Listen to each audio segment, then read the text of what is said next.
আসসালামু আলাইকুম গাইস, এই মুহূর্তে দেখতে পাচ্ছ কিছু মানুষ তারা রিকশা নিয়ে এসেছে। কথা বলবো। দেখতে পাচ্ছ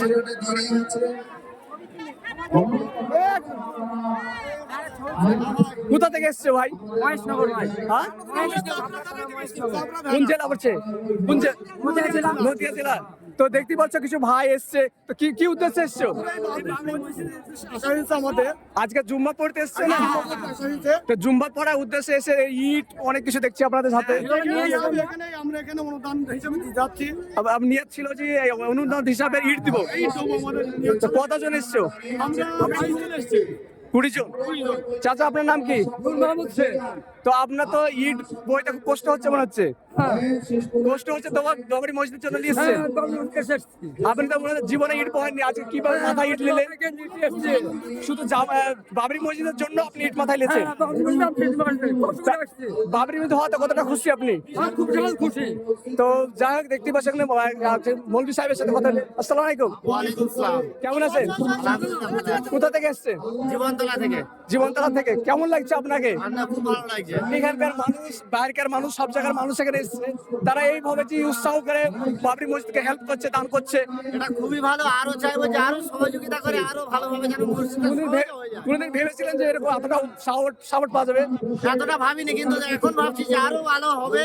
আর বিশাল আশাবাদী যে আমাদের মসজিদটা সহজে তৈরি হয়ে যাবে।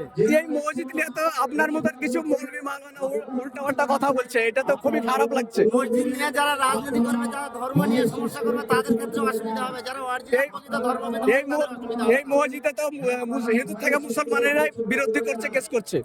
ও কিছু মুসলিম থাকবে, ভালো কাজে কিছু বিরোধী থাকবে। আমাদের নবীজির পিছনেও কিছু শত্রু ছিল।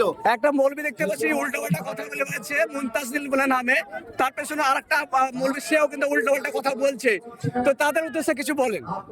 তাদের উদ্দেশ্যে বলো, মাওলানা মৌলবীদের বিরুদ্ধে বেশি কথা আমাদের বলাটা উচিত না। তবে হ্যাঁ, এটুকুই যে আমরা সত্যি ইসলামের পথে আছি, যখন আমাদের ইসলাম ধর্মকে সামনে রেখে যেন বিরোধী কথা না জানা হয়।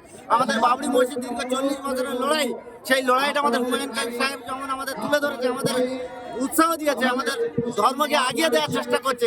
এটা আমরা হুমায়ুন সাহেবকে বলবো যে অনেক ভালো কাজ করেছে। আর যারা বিরোধী করে তারা একবার বলবো আপনারা একটু ভালো করে যাচাই করে দেখুন যে জিনিসটা কি হচ্ছে। আপনারা এভাবে ধর্মকে নিচের দিকে ঠেলে দেওয়ার চেষ্টা করবেন না। তো দেখতে পাচ্ছেন একটা মৌলবি সাহেব বললো যে অনেক মৌলবি সাহেব আছে, তারা উল্টোপাল্টা, তারা জালসায় এসছে, জালসায় এসে উল্টোপাল্টা কমেন্ট করছে, বাবরি মসজিদের বিরুদ্ধে কথা বলছে। তারা চাইছে যে বাবরি মসজিদ না হলেও হতো। তো এই মৌলবি সাহেবের থেকে কিছু কথা শুনলাম, খুব ভালো লাগলো।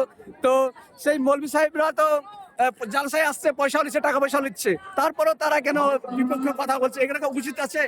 এগুলো তো একদমই ঠিক নয়। যে কথা আমাদের নবীজির পিছনে যেমন শত্রু ছিল, এখন সেটা ভাবা হচ্ছে যে এখন আমাদের বাবরি মসজিদের পিছনে শত্রু তৈরি হয়েছে।